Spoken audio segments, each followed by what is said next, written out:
అందరు ఇంట్లోనే ఉంటున్నారా? బైబిల్ చదువుతున్నారా? ఇది మంది ఆన్లైన్లో ప్రోగ్రామ్ చేస్తున్నాం, అందరు చూస్తున్నారని మేము అనుకుంటున్నాం. నాన్న, ఈ ప్రోగ్రాం కోసము అక్కలు అన్నలు చాలా ప్రయాసపడుతున్నారు. దయచేసి ప్రతి ఒక్కరు చూడండి, మీ ఫ్రెండ్స్ కూడా చూపించండి.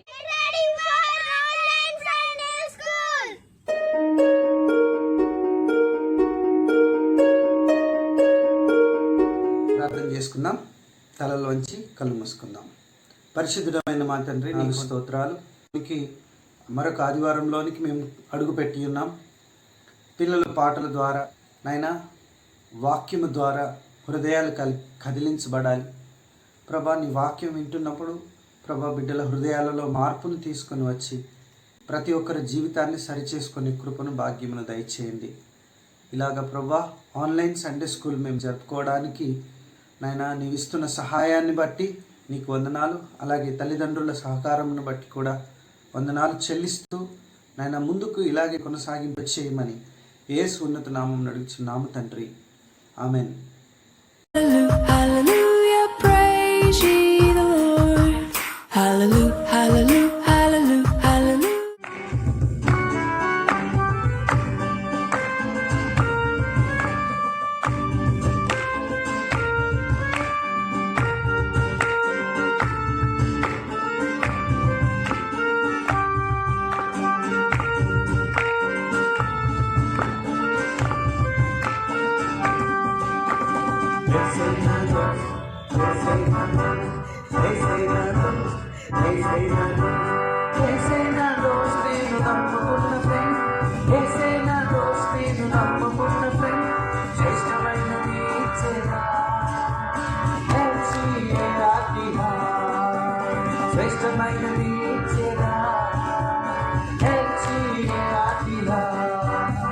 పాటలు పాడి నాట్యం చేసి వాక్యం చదివి ప్రార్థన చేసి, పాటలు పాడి నాట్యం చేసి వాక్యం చదివి ప్రార్థన చేసి యేసుకై ప్రకాశించిన యేసే జయకిషా, యేసుకై ప్రకాశించిన యేసే జయకిషా.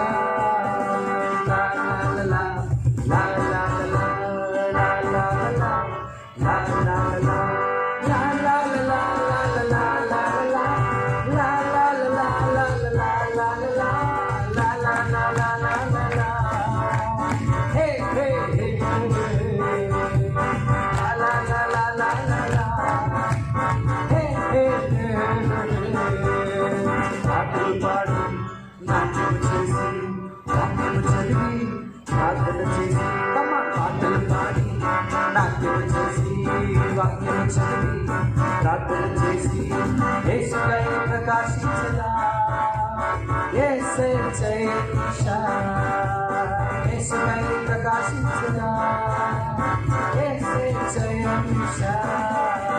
లా లా లా లా లా లా లా లా లా లా లా లా లా లా లా లా లా.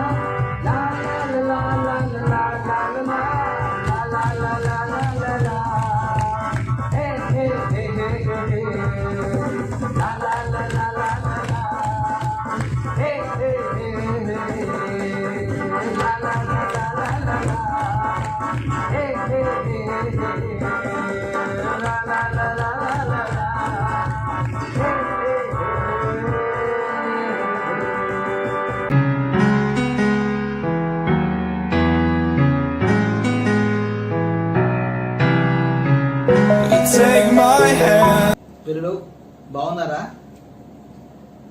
సమ్మర్ హాలిడేస్, లాక్డౌన్, బయటికి పోయే పనే లేదు, అంతా ఇంట్లోనే కదా.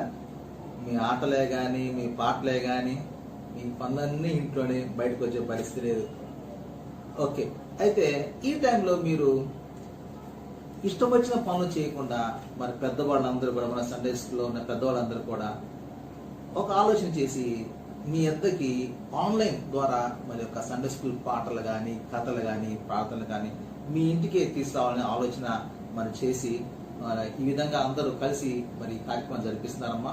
సో ఈ రోజు కార్యక్రమానికి మిమ్మల్ని ఆహ్వానిస్తున్నాను యేసు ప్రభు పేరట. చిన్న ప్రార్థన చేసుకుందాం. మా రీతిగా ప్రేమిస్తున్న మా పరలోక తండ్రి, ఎంతో మంది నేను గొప్ప భాగ్యం ప్రభా మీరు మాకు అనుగ్రహించి పొందాను.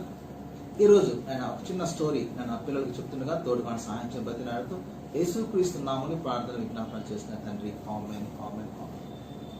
చూడమ్మా, ఒక చిన్న కథ మీకు చెప్తున్నాను రెండోసారి. ఒకసారట థాయిలాండ్ నుంచి సింగపూర్కి ఒక ఫ్లైట్ బయలుదేరింది. Thailand morning 8 o'clock air Asia aeroplane start అయింది.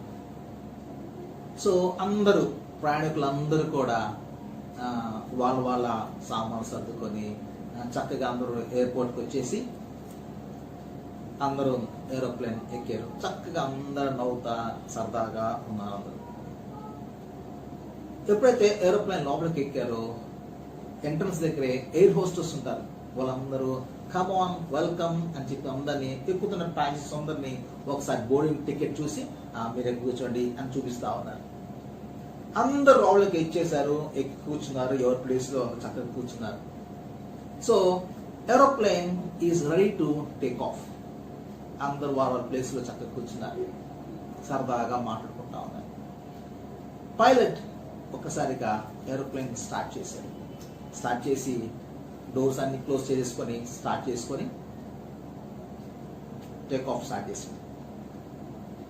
విమానం ఉండి ఉండి మన గాల్లోకి ఎగిరిపోయింది. చక్కగా ఓ మేఘాల్లో అందరూ ఆ యొక్క విమానం పోతా ఉంటే మేఘాలను కిటికీలోంచి మేఘాలు చూస్తా అందరూ సరదాగా ఎంజాయ్ చేస్తున్నారు. లోపలే ఆ టీ కాఫీ సర్వ్ చేసే వాళ్ళు సర్వ్ చేస్తూ ఉన్నారు. పిల్లలందరూ సరదాగా ఆడుకుంటా ఉన్నారు, ట్యాబ్స్ లో ఇవి చూస్తూ ఉన్నారు. థాయిలాండ్ నుంచి ఫ్లైట్ బయలుదేరింది. దాదాపుగా ఒక అర్ధ గంట దూరం ప్రయాణం చేసిన తర్వాత పైలట్ ఒక విషయాన్ని గమనించాడు. ఏంటంటే తన ఎదురుగా ఒక పెద్ద క్యూములర్ నింబస్ అనే పెద్ద మేఘం ఎదురుగా ఉన్నది. కింద ఎయిర్ ట్రాఫిక్ కంట్రోల్స్ కి ఫోన్ చేసి చెప్పాడు, నేను ఇలా వస్తున్నాను, ఎదురుగా ఒక పెద్ద మేఘం ఉంది, ఎట్లాగా అని. తెలియకుండానే ఆ స్పీడ్ లో ఇతను లోపలికి వెళ్ళిపోయాడు, ఆ యొక్క మేఘాలోకి వెళ్ళిపోయాడు. సడన్ గా అది ఫామ్ అయిపోయింది. మన క్యూములర్ నింబస్ అనేది సడన్ గా ఫామ్ అవుతాయి మేఘాలు ఆకాశం. ఎప్పుడైతే ఆ పెద్ద మేఘంలోకి వీళ్ళు ఎంటర్ అయ్యారో లోపలంతా కూడా టర్బ్యులెన్స్ స్టార్ట్ అయింది. విమానం అంతా కూడా ఊగిపోతా ఉంది, అటు ఇటు ఊగిపోతా ఉంది. పైన ఉన్న సామాన్లన్నీ కూడా కింద పడతా ఉన్నాయి, పడతా ఉన్నాయి. క్యాబిన్ లో ఉన్న వస్తువులు కింద పడతా ఉన్నాయి, అటు ఇటు ఊగిపోతా ఉన్నారు. పైలట్ చెప్పాడు, మీకున్న బెల్ట్స్ గట్టిగా పెట్టుకోండి, కొంత షేక్ అవుతుంది, జాగ్రత్తగా ఉండండి. అందరూ కొంచెం భయంగా అరుస్తా టెన్షన్ గా ఉన్నారు. పైలట్ తన పని తన ప్రయత్నం చేస్తూనే ఉన్నాడు, తనలోంచి బయటకు తీసుకోవడానికి, వీళ్ళందరూ కాపాడాలని.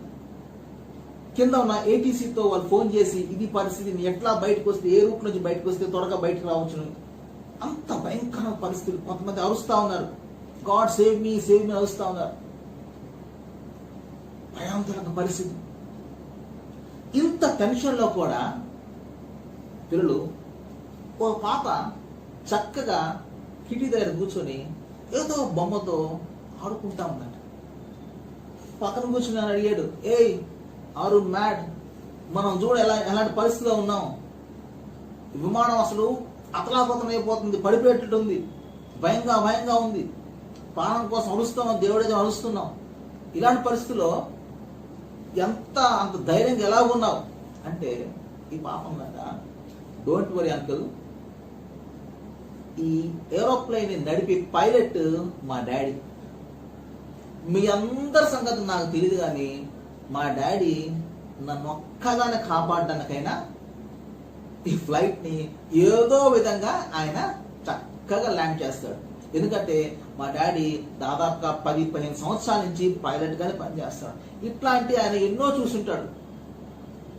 ఆ పాప ఆ మాట చెప్పగానే అక్కడున్న ఆ మాట విన కొంచెం ధైర్యం వచ్చింది.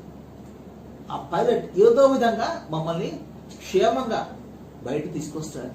నిజంగానే ఈ పాపకున్న ధైర్యం, అదేవిధంగా వాళ్ళ డాడీ కూడా వీళ్ళందరినీ కాపాడాలి. నా కూతురు ట్రావెల్ చేస్తుంది ఏరోప్లేన్లో, చాలా జాగ్రత్తగా ఆ యొక్క ఏటీసీని వాళ్ళని కాంటాక్ట్ చేసి ఏదో విధంగా ఒక కార్నర్ నుంచి బయటికి, ఆ మేఘం నుంచి బయటకు వచ్చే ప్రయత్నం చేసి ఆ మేఘం నుంచి బయటకు వచ్చేసి ఆ దగ్గరలో ఉన్న ఎయిర్పోర్ట్కి వాళ్ళు కాల్ చేసి మేము ఎమర్జెన్సీ ల్యాండ్ చేస్తున్నాం, మా ఫ్లైట్ అంతా బాగా షేక్ అయింది అని దగ్గరలో ఉన్న ఒక ఎయిర్పోర్ట్లోకి వాళ్ళు ఎమర్జెన్సీ ల్యాండింగ్ చేసిన తర్వాత వాళ్ళందరూ దిగి బయటకు వచ్చి వాళ్ళ డాడీ, ఈ పాప వాళ్ళ డాడీని, sir thank you very much, భలే క్షేమంగా వాళ్ళు బయటకు తీసుకొచ్చారు అంటుంటే వాళ్ళ డాడీ, ఈ పాప వాళ్ళ డాడీ పరిగెత్తుకుంటూ వచ్చి ఆ పాపను గట్టిగా హక్కు చేసుకుని ముద్దు పెట్టుకుంటాడు. చూడమ్మా, ఆ పాప ఒక మనిషి, ఆ పైలట్ కూడా ఒక మనిషి. ఆ పైలట్ బయట తీసుకురావడం సక్సెస్ అయ్యాడు కాబట్టి ఆ రోజు వాళ్ళు సేఫ్గా వాళ్ళు బయటకు వచ్చారు. కానీ ఒకవేళ ఆ పైలట్ సేఫ్గా తీసుకురాలేకపోతే ఏం జరిగేది? చాలాసార్లు మనం వింటున్నాం, ఏరోప్లేన్ క్రాషెస్ జరుగుతూ ఉన్నాయి, సముద్రంలో పడిపోయినట్టు చూస్తూ ఉన్నాం. ఇట్లా పోవాల్సిన ఫ్లైట్లు ఇట్లా వెళ్ళిపోయి సముద్రంలో పడిపోయిన పరిస్థితి చాలా ఉంది.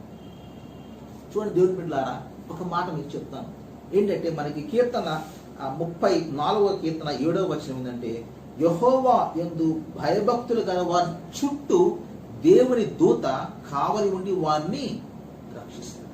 ఏంటంటే, యెహోవా యందు భయభక్తులు గల వారి చుట్టూ ఆయన దూత కావలి ఉండి వారిని రక్షిస్తారు. ఎలాంటి సమస్య వచ్చినా కానీ, దేవా ప్లీజ్ కాపాడు, ప్లీజ్ కాపాడు, ప్లీజ్ కాపాడు, దేవా కాపాడు, దేవా కాపాడు, ఇలాగ మనం పెట్టుకోవాలి. ఆఫ్టర్ ఆల్ ఒక పైలట్, ఒక మనిషి తన కూతురిని కాపాడగలిగాడు. మన దేవుడు అంతకంటే గొప్పవాడు. ఎలాంటి పరిస్థితిలో మనం ఉన్నా కానీ ఒకటే ఒక ప్రార్థన చేయాలంటే, దేవా మమ్మల్ని కాపాడు, నువ్వు ఇలాంటి పరిస్థితుల్లో మమ్మల్ని కాపాడు, మమ్మల్ని కాపాడు. ఇది ఎప్పుడు జరుగుతుంది తెలుసా? ప్రతి ఒక్కరికి జరగదండి. ఎవరు జరుగుతుందంటే, ఎవరైతే దేవుని మీద విశ్వాసం ఉండి తమ పాపాలు ఒప్పుకొని, యేసయ్యా నీ పరిశుద్ధ రక్తంతో నన్ను కడిగేసేయా అని ఎప్పుడైతే దేవునితో ఒక నిబంధన చేసుకొని దేవుని బిడ్డలం అవుతామో అప్పటి నుంచి మాత్రమే దేవుని యొక్క కాపుదల మనం అందరి మీద ఉంటుంది. మనం ఎవ్వరు ఫెయిల్ కాము. Jesus never fails. దేవుని బిడ్డలం మనం ఎవ్వరు కూడా ఎలాంటి పరిస్థితుల్లో మనము ఓడిపోవమ్మా. పిల్లలు బాగున్నారు కదా? ఈ కథ బాగా నచ్చింది కదా? మీకు ఏ సమస్య ఉన్నా కానీ దేవుని ప్రార్థన చేయండి, తప్పక దేవుడు మిమ్మల్ని కాపాడతారు. ఈ మాట చదువుకుని అంటే, యెహోవా యందు భయభక్తులుగా వారి చుట్టూ ఏముంది అక్కడ? భయభక్తులు గారి చుట్టూ మాత్రమే ఉంటుంది, ప్రతి ఒక్క చుట్టూ కాదు, ఇష్టం వచ్చినగా పని చేసే చుట్టూ కాదు. యెహోవా భయభక్తులుగా వారి చుట్టూ ఆయన దూత కాలు వారిని రక్షించడం. Thank you very much. May God bless you.